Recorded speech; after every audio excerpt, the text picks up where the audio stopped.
pinjam emas 1 gram. Nah, misalkan besoknya harus 1 gram lagi. 1 gram lebih. Oh, Disebut riba padli. Jadi ada kelebihan. Jadi barangnya sejenis, tapi timbangannya beda.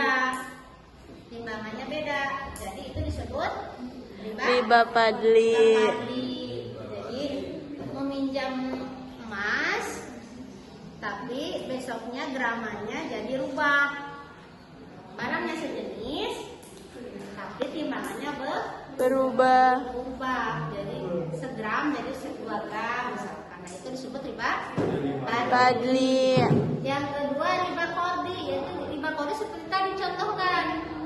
Misalkan pinjam 10.000, besoknya menjadi 15.000. Misalkan itu disebut riba Qardhi. Yang selanjutnya riba yadi, yaitu riba barang sejenis dan timbangannya Sama. berpisah sebelum melakukan serah terima. Misalkan seperti menjual kacang kedelai. Ya, kacang kedelai itu belum matang, tapi masih ada di dalam tanah. Nah, itu tidak jelas kan? Nah, itu dilarang, jadi harus udah nanti. Tadi juga harus dibuktikan, diserah terimakan, harus jelas ada barangnya, diperlihatkan ke penjual dan pembeli. Selanjutnya riba nasiah, jual beli penyerahan barang beberapa waktu kemudian, misalnya membeli buah-buahan yang masih kecil di pohonnya. Nah, itu berarti misalkan menjual manggis yang masih berbunga. Nah, itu dalam Islam tidak boleh. Kan itu masih berbunga, kan ada yang jatuh, ada yang tidak jadi buah. Nah, itu di sana tidak boleh. Jadi harus saling menguntungkan.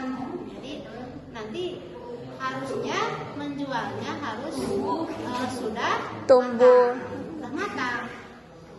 Jadi menjual buah-buahan itu harus yang sudah matang, bukan masih berbunga. Itu dilarang dalam Islam, tidak boleh menjual pohon buah-buahan yang masih Bunga. atau masih mentah. Jadi harus yang sudah Matang. matang.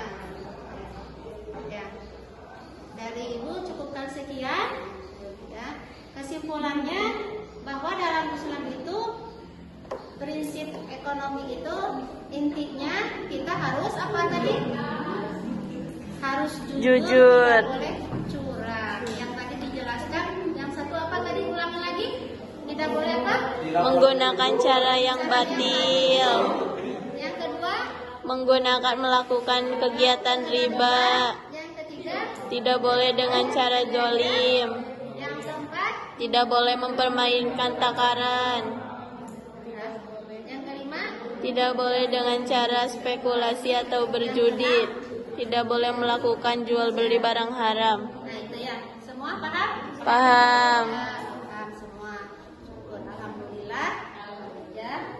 Pertemuan kali ini cukupkan sekian. Wassalamualaikum warahmatullahi wabarakatuh. Waalaikumsalam warahmatullahi wabarakatuh.